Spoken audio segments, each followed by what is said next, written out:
I stared at the listing on my phone, and my stomach dropped like I'd been punched. The house, our house, was on Zillow.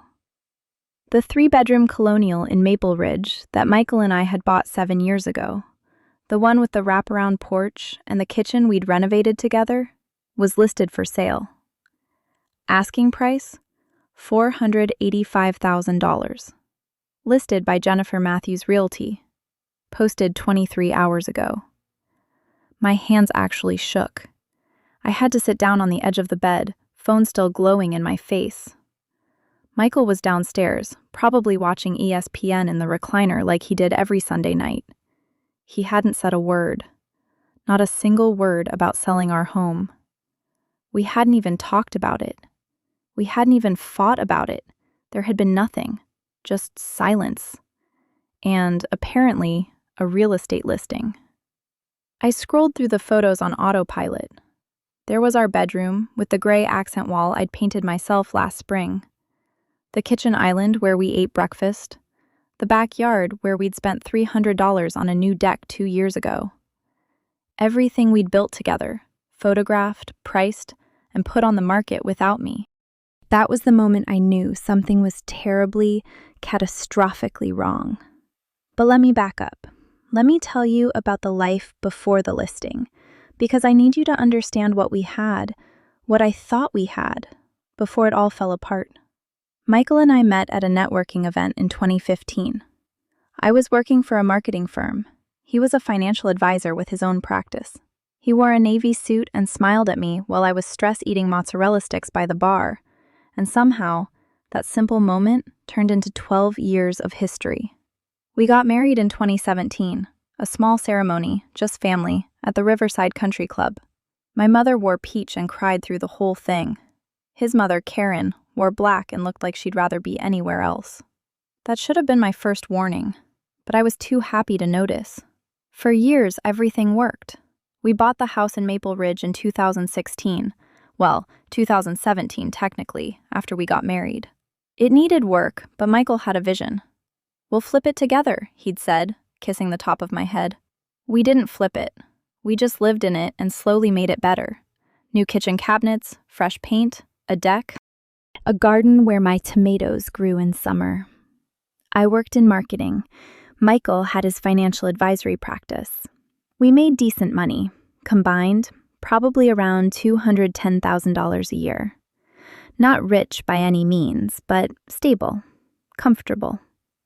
We took a vacation to Cancun in 2019. We went to the Bahamas the year after. We had date nights on Thursdays at Marcello's, our favorite Italian place. Life was the kind of ordinary that feels extraordinary when you're living it. My sister Rebecca was the complicated one. She was 8 years younger than me, beautiful but restless, always chasing something she couldn't quite name.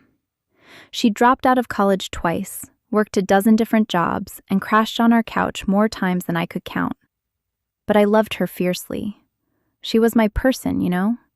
The person who knew me before I became a wife, before I became a homeowner, before I had a mortgage and a retirement account and a married name. In late 2023, Rebecca called me crying. It was a Tuesday morning, and I was at work, in a meeting about social media strategy, when I saw her name on my phone. I excused myself and took the call in the parking lot. "Ash, I need help," she'd said. "Real help, not just a couch to sleep on." That's when she told me about Marcus. She'd been dating him for 3 months, a guy with a motorcycle and a criminal record, and absolutely no business being anywhere near my sister. He'd been using her apartment to run some kind of operation. She wasn't even sure what. She found cash and baggies in the bathroom, and when she asked him about it, he'd gotten violent. Not with her, but violent. He'd broken a lamp, punched a hole in the wall, told her that her mouth was going to get her killed. "I need to move out," Rebecca had whispered. "I need to get away, and I don't have anywhere to go, and I don't have money, and—" "Come stay with us," I'd said without even thinking. "Come tomorrow. Pack a bag and come to the house." "Ashley, I can't." "You can. You will. This is not a negotiation." That's who I was back then.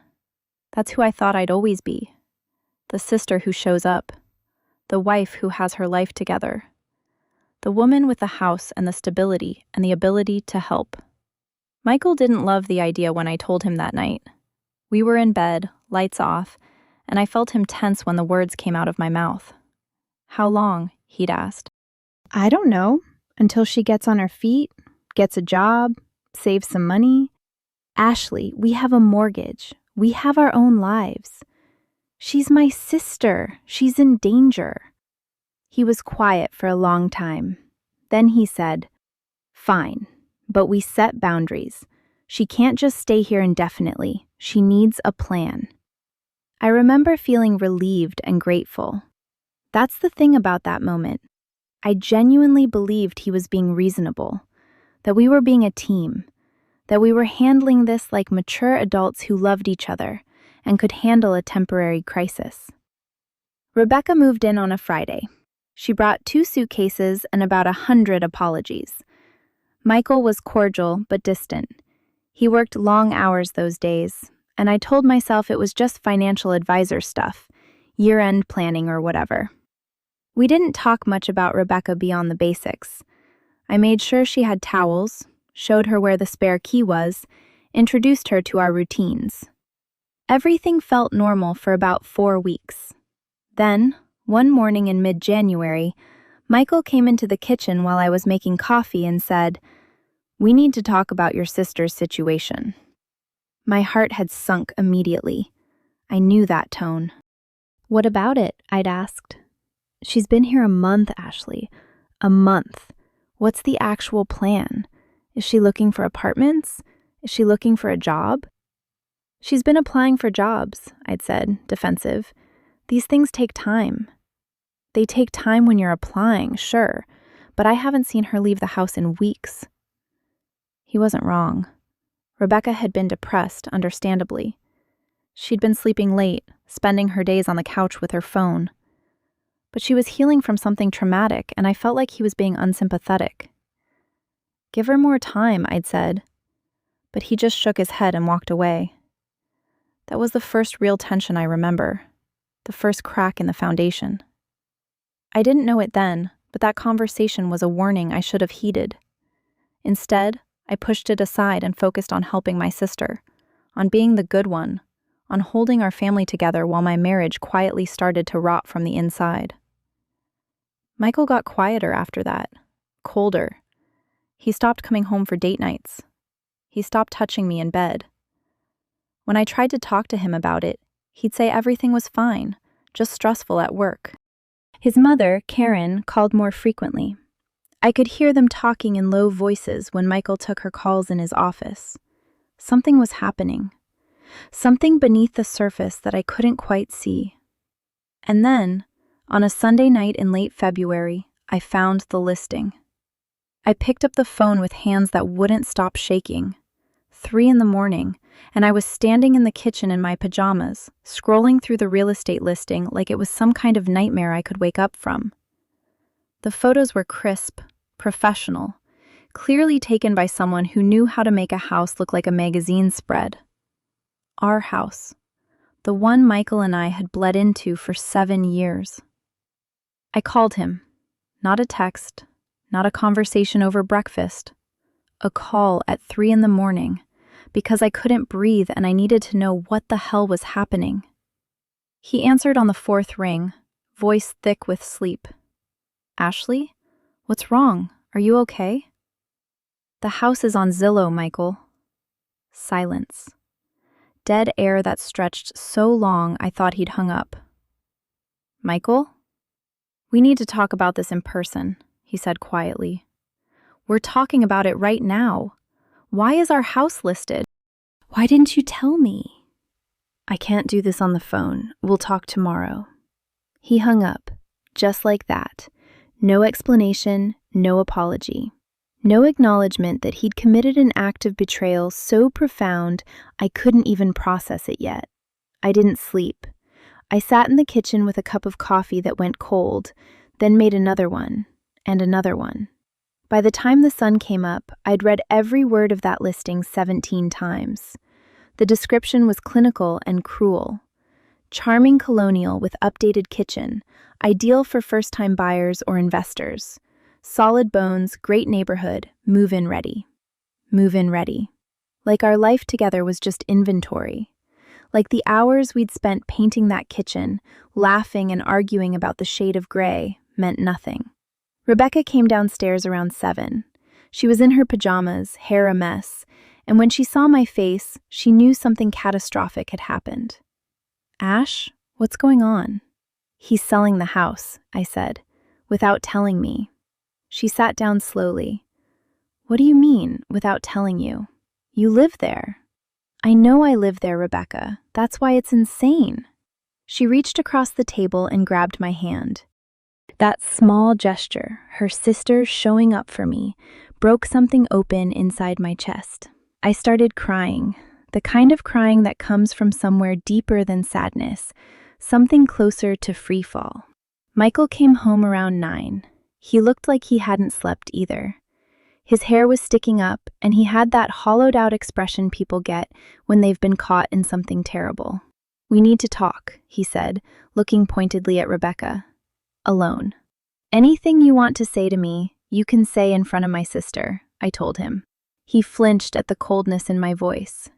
Good. He should flinch. He sat down at the kitchen table and put his head in his hands. For a moment, I thought he was going to cry, and I actually felt a flutter of hope. Like maybe there was an explanation that would make sense, that would hurt less. "My mother told me to do it," he said finally. I blinked. "What?" "My mother. She told me we should sell, that you were a financial liability, that your sister living here was going to tank our credit, and that the responsible thing to do was to liquidate the asset before things got worse." The words didn't make sense. They were English, but they didn't translate into anything meaningful. "Michael, you're a financial advisor. You know that doesn't make sense." "I know." "Then why would you listen to her?" He looked up, and his eyes were red-rimmed and miserable. "Because she's been threatening to cut me off. She said if I didn't take this seriously, if I didn't start protecting our finances, she'd never speak to me again. She'd write me out of her will. And there's a lot of money there, Ashley. A lot." There it was. The real reason. Not a concern for our future, not a partnership decision. Greed and fear and his mother's manipulation, all wrapped up in a real estate listing, and a betrayal I was still trying to comprehend. "You were going to sell our house and not tell me?" My voice was shaking. "Were you going to sign the paperwork and then just surprise me with a new address?" "No, of course not. I was going to tell you. I was trying to figure out how to tell you." "How long, Michael? How long have you been planning this?" "Since January, when your mother called and said Rebecca needed to leave." January. That conversation he'd brought up about Rebecca, about timelines and boundaries. That hadn't been a genuine concern about our marriage. It had been the beginning of a coordinated effort to manipulate me into abandoning my sister so he could keep his mother happy. Rebecca squeezed my hand so hard it hurt. "I want you to call the realtor," I said, "and I want you to delist the house, today." "Ashley, today, Michael, or I call a divorce attorney." The words came out before I'd even thought them, but once they were in the air, I realized I meant them. I meant them completely. He stood up, shoved his chair back, and left the room without saying another word. I heard the garage door open and close. His car pulled out of the driveway. I watched from the kitchen window as he disappeared down the street. Rebecca was still holding my hand. "Are you okay?" she whispered. "No," I said, "but I'm going to be." I spent the next 2 hours doing something I'd never done before. I called a divorce attorney.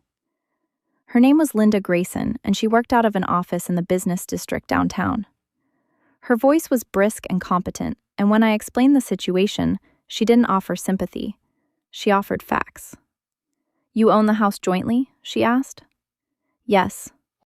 We bought it together." "And he listed it without your knowledge or consent?" "That's correct." "He cannot legally sell the property without your signature. That's important." What he did is not just a betrayal, it's potentially a crime. Unauthorized transfer of marital property. Those words, a crime, hit me like a physical blow. My husband, the man I'd promised forever to, the man who'd kissed me on our wedding day while his mother glowered, was committing a crime against me. I want to protect the house, I told Linda. I want to make sure he can't do this. We'll file an emergency injunction against the sale. And we'll file for divorce, she said. You need to understand, once this process starts, it doesn't stop. Are you prepared for that? Was I? I thought about the 7 years we'd spent in that house, the kitchen we renovated together, the deck, the garden, the life we'd built that apparently meant nothing to him. I'm prepared, I said. Good. I'm sending you a retainer agreement, $2,000. Get it back to me by end of business today, and I'll file the paperwork first thing tomorrow morning. $2,000. I didn't have $2,000 in my checking account. I had maybe $800. The rest was tied up in our savings, which Michael controlled, which he could drain at any moment. I hung up the phone and immediately called my bank. I asked about overdraft protection. I asked about personal loans. The representative was kind but firm. I wasn't approved for much. My credit was good, but my income was the issue. At my marketing job, I made around $90,000 a year. Not bad, but not enough to secure a $2,000 loan in a single afternoon. That's when I did something I swore I'd never do. I called my mother. "Hi, honey," she said, and her voice immediately made me feel like I was 8 years old again, small and vulnerable and in need of rescue. "Everything okay?" "Mom, I need to borrow money." There was a pause. "How much?" $2,000. Another pause, longer this time. "What happened?" So I told her. All of it. The listing, the conversation with Michael, the fact that his mother had been manipulating him, the divorce attorney. Everything. I told her while standing in my kitchen with Rebecca sitting across from me, witness to my life falling apart in real time. "I'm coming over," my mother said. "Don't do anything until I get there." She arrived 40 minutes later with her checkbook and a look of pure fury on her face. She'd been a teacher for 35 years before she retired. She knew how to take control of a room, how to command respect. She walked into my kitchen like she was about to file a complaint with the principal. "Where is he?" she asked. "I don't know. He left this morning." She sat down at the table, pulled out her checkbook, and wrote a check for $2,000 without a single question. She just slid it across to me and said, "You're going to be okay. We're going to make sure of it." I cried again. More tears, more breaking. But this time it felt different. This time I wasn't crying alone. By that evening, the retainer agreement was signed and sent to Linda Grayson. By the next morning, the injunction was filed. Michael couldn't sell the house. He could threaten it. He could want it desperately. But legally, he was stopped. What I didn't know was that stopping him from selling the house was the easy part. What I didn't know was how much worse things were about to get. His mother called me that afternoon. Her voice was ice. "I know what you've done," Karen said. "You've turned my son against me. You and that worthless sister of yours have destroyed his future. Your son destroyed his own future when he tried to sell our house without telling me," I said quietly. "You're a gold digger. You always have been. And now you're trying to take everything from him." She hung up. I stood there in my kitchen, phone still to my ear, and felt something crystallize inside me. This wasn't just about Michael anymore. This was about his mother's control, her manipulation, her absolute refusal to see her son as anything other than an extension of herself. And she was going to fight me with everything she had. What I didn't know was how far she was willing to go.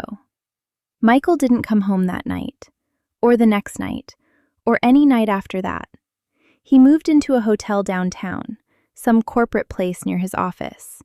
He called once, left a message saying he was staying with a friend, that he'd come get his things. He never did. The silence from him was almost worse than the betrayal. It was like he'd decided that if he couldn't have what he wanted, he'd just disappear. Leave me alone in the house with my sister, and my mother's voice in my head saying, "We're going to make sure of it," like a promise she didn't know how to keep. That's when things started to get truly dark. Michael didn't come back to the house for 2 weeks.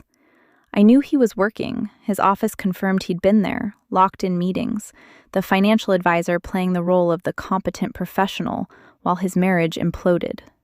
But he wasn't coming home. He wasn't answering my calls. He was, for all practical purposes, a ghost who still had legal claim to half of everything I owned. Linda called me on a Friday afternoon.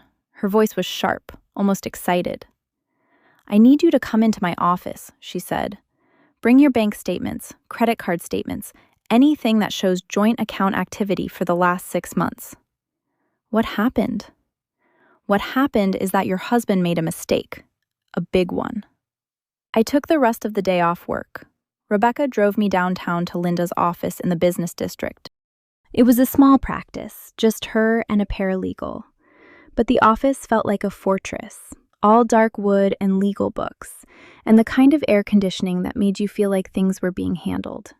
Linda laid out 5 printed pages in front of me. Bank transfers, dates, amounts. My stomach dropped with each number I read. Starting in January, Linda explained, Michael began transferring funds from your joint savings account to a separate account he opened in his name only. Look at the pattern. 5,000 here, 8,000 there, sometimes 15,000. Over the course of 6 weeks, he moved approximately $73,000 out of your marital assets. $73,000. Money that I'd helped earn. Money that we'd saved for emergencies, for vacations, for the future we were supposed to be building together. Can we get it back? My voice sounded far away, like it was coming from someone else's body. Absolutely. In fact, we're going to do more than that. We're going to use this as evidence of financial abuse and attempted asset dissipation. In a divorce settlement, this is going to swing heavily in your favor. I felt something shift inside me, not happiness. I was too devastated for that, but something like clarity. He'd made a mistake. He'd been so focused on following his mother's instructions, so sure that he could hide this, that he'd left a trail a blind person could follow. "There's more," Linda said. "I've been doing some digging into your mother-in-law, Karen Mitchell, correct?" I nodded. "She's quite wealthy. Estimated net worth around $4 million, most of it in real estate and a trust fund that Michael stands to inherit. But here's what's interesting. That trust has conditions. One of them is that beneficiaries maintain a certain credit score and don't engage in unseemly financial behavior." "What does that mean?" I asked. "It means if Michael's caught trying to hide assets, trying to manipulate his spouse, engaging in what a judge might call financial fraud, there's a clause that allows the trustee to revoke his beneficiary status." I stared at her. "Are you saying—" "I'm saying that if we play this correctly, your husband isn't just risking his marriage. He's risking millions of dollars. His mother's money, the thing he was apparently willing to destroy his life for, could vanish if a judge decides he's acted in bad faith." Linda leaned back in her chair. "Do you want to know what I think? I think your mother-in-law pushed him to do this, but she didn't think it through. She didn't realize he'd leave a paper trail. And now he's in a position where he's trapped between you and her, and neither of you is going to let him walk away clean." Rebecca reached over and grabbed my hand. I could see the satisfaction in her face, not cruelty, but vindication. This was the moment we'd been waiting for without knowing it. "What do we do?" I asked. "We send him a letter," Linda said. "A formal letter from my office outlining what we found, what we're prepared to file, and what we're prepared to tell the trustee of his mother's estate. And we give him 48 hours to meet with us and discuss a settlement." A settlement? You're going to walk away with the house. You're going to walk away with that $73,000 plus interest. And he's going to sign over his claim to any future appreciation on the property. In exchange, we don't file anything with the trustee or the court that would trigger the trust clause. It was, in a word, brilliant. We weren't destroying him. We were just showing him exactly what destruction would look like if he didn't cooperate. The letter went out Monday morning. Formal, legal, devastating. I read it 3 times, watching the language wrap around his mistakes like a snare. Michael received it at his office. I knew because he called me at work, voice shaking. "What is this?" he said. "Ashley, what the hell is this?" "It's you being accountable," I told him. "You have 48 hours to call Linda and agree to a meeting. If you don't, she files this with your mother's trustee and with the court. Your choice." I hung up. My hands were shaking, but not from fear, from power. For the first time since I'd found that real estate listing, I felt like I had control over something. Michael called Linda within an hour. The meeting was scheduled for Wednesday at 10 in the morning. He looked destroyed when he walked in. He'd lost weight.